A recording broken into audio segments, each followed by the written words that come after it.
Okay, so I hope everybody is doing all right. Tonight we are going to talk about verbal abuse.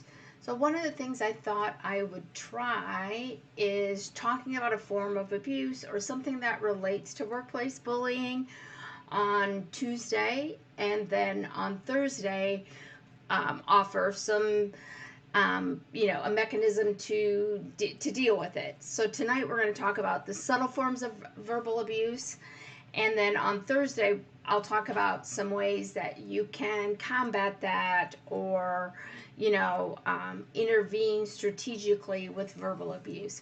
And that's before we get started. And I do have a list of different types of more subtle verbal abuse. So when we think of workplace bullying, a lot of times we think of, when it comes to verbal abuse, which is of course, using your words to harm or hurt someone, lots of times what we think about are those kind of overt, in your face, yelling, swearing, cussing, all of that kind of stuff. And, again, those can be difficult to deal with, and those things happen, and those are real. In all of the 20 some years I was bullied, I didn't have anybody get into my face, yell, and scream at me when it came to verbal abuse. What I had was some of the things that we're going to talk about tonight, these more subtle, kind of covert ways of bullying, and not that overt in your face stuff. Now, I know people who have had the overt yelling, swearing, cussing stuff, at very high rates. So it really depends on, who you are and the type of bully and bullying that has been normalized in your organization. And so tonight we're just going to talk about subtle forms of verbal abuse by bullies. And I think this is very, very, very common. And and subtle forms of abuse happen because it's not as easy to recognize. Okay. And the other thing, when it comes to verbal abuse, or really any type of abuse in bullying, it doesn't always just happen from one person. Some of the worst bullying that I experienced were not by primary aggressors or bullies. These were by bystanders who were my colleagues. Some of them were not even full-time employees. So what we're going to be talking about is not just something that one person does, but oftentimes when you're the recipient or the person being bullied, you're getting these things from all different people. So let's talk about sarcasm, because I think that's one that lots of times bullies use. And sarcasm is just, kind of passive aggressive comments. Sometimes these are kind of masked as jokes. So somebody might say, "Oh, I finally see that you're doing your job," that kind of stuff. Sarcasm. And I think the reason that bullies use sarcasm, excuse me, is because they can say it, and we generally accept sarcasm in the workplace. So it's their way of really digging at you and putting you down. That's what these kind of sarcastic remarks that bullies make a lot of times are a way to put you down, and it's disguised as humor. And so then they can, if somebody calls them out on it, then they say, "Oh, I was just joking," right? "Oh, I didn't really mean that," or that kind of thing. And I think we have a tendency to look at sarcasm as normal everyday work, okay? But those things hurt, especially because it's not like these things are not one-offs, okay? Another subtle form of abuse, verbal abuse, is backhanded comments, right? Again, kind of insults that are wrapped as compliments. Something maybe like, "You're surprisingly articulate for someone in your position," right? Which is a put down. So maybe you're an administrative assistant, which is a job where you need to have great skills, and most people in those positions have wonderful skills, but we have a tendency maybe not to value that position in our organization, right? Or if we have somebody who's a president and they're being bullied, we might use this same comment to negate them, okay? And so again, it's about belittling, it's about harm, and you know, again, it seems like it's kind of a joke, and if they can use deflection if somebody calls them out on it, okay? Also, another subtle one is dismissiveness, right? Where you, someone might say, whatever you're talking about, if you're the one being bullied, I can dismiss your comments by just saying, by ignoring you, by pretending I didn't hear you, or just let's say, well, you know what, let's move on, right? And that kind of thing, again, that can happen based on gender and race and all those other things. But the reality is, and I think the reality is those things it gets tiring in the workplace if those things are happening to you all the time. And one of the things I would like to point out, particularly based on gender, that's because as a woman, I've experienced these kinds of things, not based on bullying, but based on gender, is the assumption is that my voice at the table doesn't matter as a woman. But if you're being bullied, then that is another layer of my voice doesn't matter, not only because I'm a woman, but because also I'm not worthy because I'm being bullied. I'm not seen as important, and I'm seen as less than. And also, when it comes to dismissiveness, as it relates to gender, because that's my perspective, is that we assume that it's acceptable to dismiss myself, right? And we also do these things based on race, ability.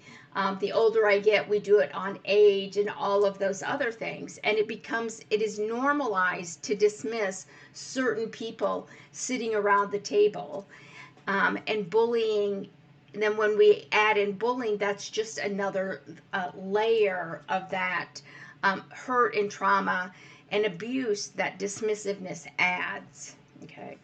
Another subtle way that somebody can verbally abuse you is interrupting, okay? Again, cutting you off in the middle of what it is that you're saying repeatedly, right? This isn't, like at the holidays, sometimes, when I'm around my family, we interrupt somebody because we were excited, we've got something to say. But this is purposeful interruption to dominate and control and to make sure that your voice isn't heard at the table. And this can be, talking, interjecting something when you're saying it, not giving you even a moment to say anything. Talking over you a lot of times when you're being bullied. If you are interrupted, not only does somebody cut you off, but then they raise their tone of voice, right? Again, as if they're more of an authority than you are, okay? And what this does, again, this is a bully's way of signaling to people that they're important, they're the most important voice around the table, and that yours isn't important. Your voice isn't important, and therefore we don't want to listen to you, right? It's basically brushing you off and dismissing you as, period, okay? The other thing that happens, again, and we probably don't think about a lot of these things in isolation, because, again, one of the things that happens when you're being bullied, these things aren't, you're not just having subtle comments around a table. There's lots of bullying that are all happening at the same time, right? So if you're having somebody interrupt you, it's likely that they're also, engaging in nonverbal, aggressive posturing and those sorts of things, okay? Is unreasonable, comparisons, where they're comparing you to your colleagues, and they're And the comparison is always that you're not up to par, you're less than, you're worthless, those kinds of things, right? So why aren't you as good as so and so?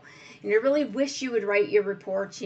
So and so writes a great report, in your reports. Well, why can't you just be like them, right? And again, what that does over time, you write wonderful reports, but over time, when you're hearing this kind of, you're not good enough, your voice is important, then what happens is you begin to kind of weave that thought process into your everyday thinking. Unless you are really acting and purposefully um, insulating yourself from what they're saying and doing, it integrates and infuses into your sense of self, right? So if you're not deflecting and actively making sure it doesn't connect to you, it's bound to connect to you. And then when we're writing our reports, then those seeds of doubt and that seeds of am I good enough come in, right? And so then one of the things you might end up doing is overthinking your reports. And what sometimes when we overthink, then that can make our work less than if we would just go ahead and do it, right? Because then we're second guessing ourselves, and we're questioning our abilities, and then we're changing what we're doing, and then we're changing what we're doing, and then we're always, then we seem insecure. Okay, we're not insecure, but when we're constantly being verbally abused, it then gets into our sense of self, and then we seem like we're not confident, okay? Because this kind of stuff wears on you. It's hard. It's abuse, right? It's not. It is bullying, but it's beyond bullying. It's really workplace abuse, and those things take a toll. Okay. Again, I think another thing that bullies do subtly when it comes to verbal abuse is kind of focusing on how something is said rather than its contents, right? So, for example, somebody might say to you, well, I'd listen to you if you weren't so emotional, right? So maybe you say something kind of in the heat of the moment, well, you're so emotional, right? And again, based on your gender, women are often accused of being emotional as a way to demean and devalue them, right? And so then what happens is, if those are the things that you're being accused of, right, even though you're questioning and you're trying to figure out what's going on, you're being accused of being emotional, which is a verbal attack, right? That's name calling, basically, right? And that invalidates any type of legitimate concern that you have. So if you decide to go talk to the bully or go report, you're overreacting, you're too emotional. And that is a way of dismissing, again, going back to something we talked about earlier, is another just form of dismissiveness, right? So another thing I think that bullies there's a lot of negativity, right? And a lot of negative criticism. Again, that can also be very overt. It can also be very covert, subtle forms of criticism. Maybe making a joke or, saying something about, maybe something happened. Maybe you spilled your coffee, right? I mean, who hasn't spilled their coffee? So then that becomes part of a joke. Be careful. Keep your stuff away from Jan because, she can't keep her coffee in her coffee cup, right? Those sorts of things. Even though those seem minor, again, that kind of stuff happening over and over and over again, it's just normalizes the ridicule and normalizes negative humor about people. And then what happens when somebody starts, again, let's go back to the coffee, because I have a tendency to spill coffee, and then everybody starts to jump on the bandwagon, right? And once maybe it's okay, it's funny, but if it's the 50th time and that becomes then a repeated sort of joke, it then is a massive form of criticism, especially when everyone jumps on the bandwagon. Okay. Um, the other thing I think that happens, again, when it comes to subtle forms of verbal abuse is exclusion, using our words to exclude people, right? Well, I don't think you want to come to this meeting. Oh, you don't need to come to the meeting. We're going to go here, but you don't want to come. Because exclusion, again, what bullies want you to do, or excuse me, what bullies do is they want, and again, a good healthy team is cohesive, right? There's conflict that makes your team stronger. You work together. What's good for one is good for everybody. But a bully wants you to be excluded.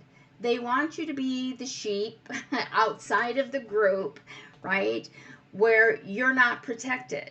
Okay, because if you're here, right, then the team members should protect you and support you. But if you're out here by yourself, that exclusion, even if it's a subtle forms of verbal exclusion, are purposeful because they don't want you to feel part of the group, right? They want you to feel isolated and excluded.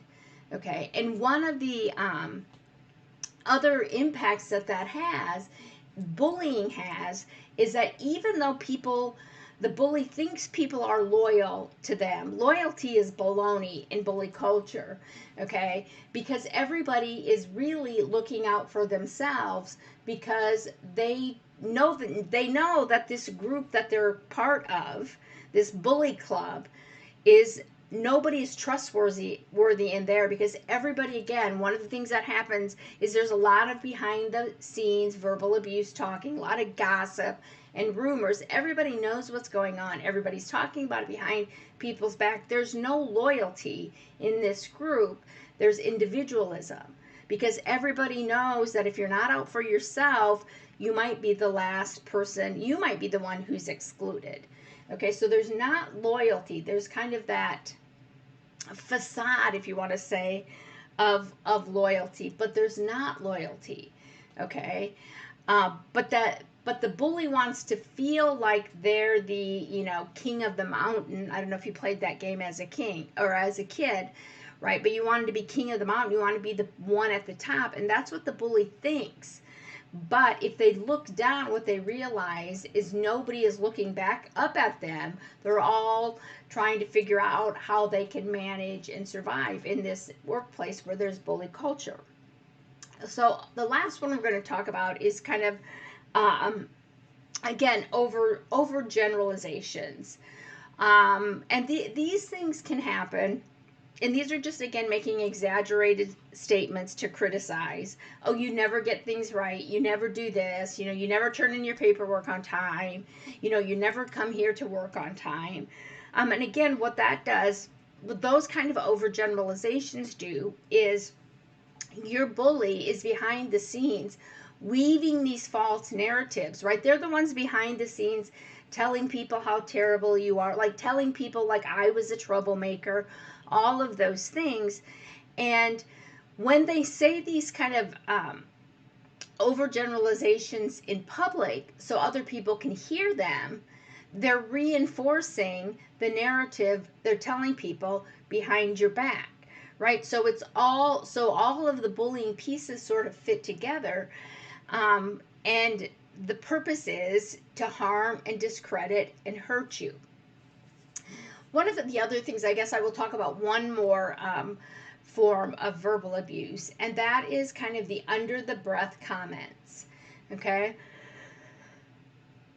So you might be at a meeting and you're talking and somebody's like, oh, well, blah, blah, right? You can't, kind of the muffled comment, but it's an insult towards yourself, right? And again, all of these things are about discrediting you and making you look and be and turn into the thing that the bully is saying about you, right? So, for example, I was called a troublemaker, never to my face, but definitely behind my back.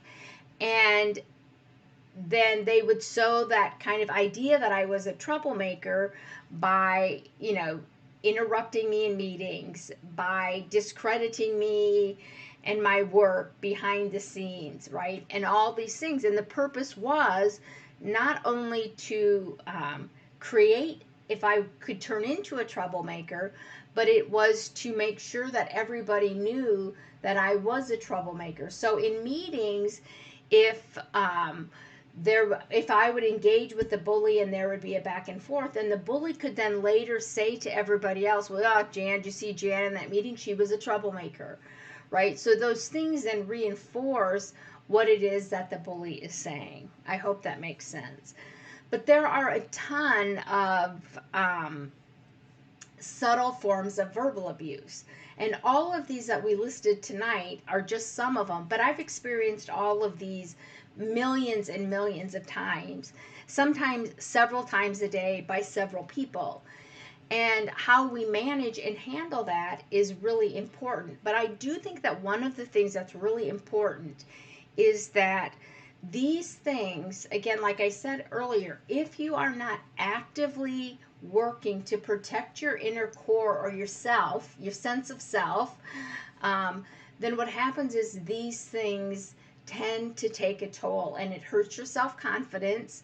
It it hurts your value, your sense of worth and your value. You begin to question those things, especially when you have not just one person in your work environment, but you have a lot of people in your work environment saying these things. Okay, it takes a toll on your sense of self. And on Thursday, then what we are going to do is we are going to talk about different ways that you can combat these.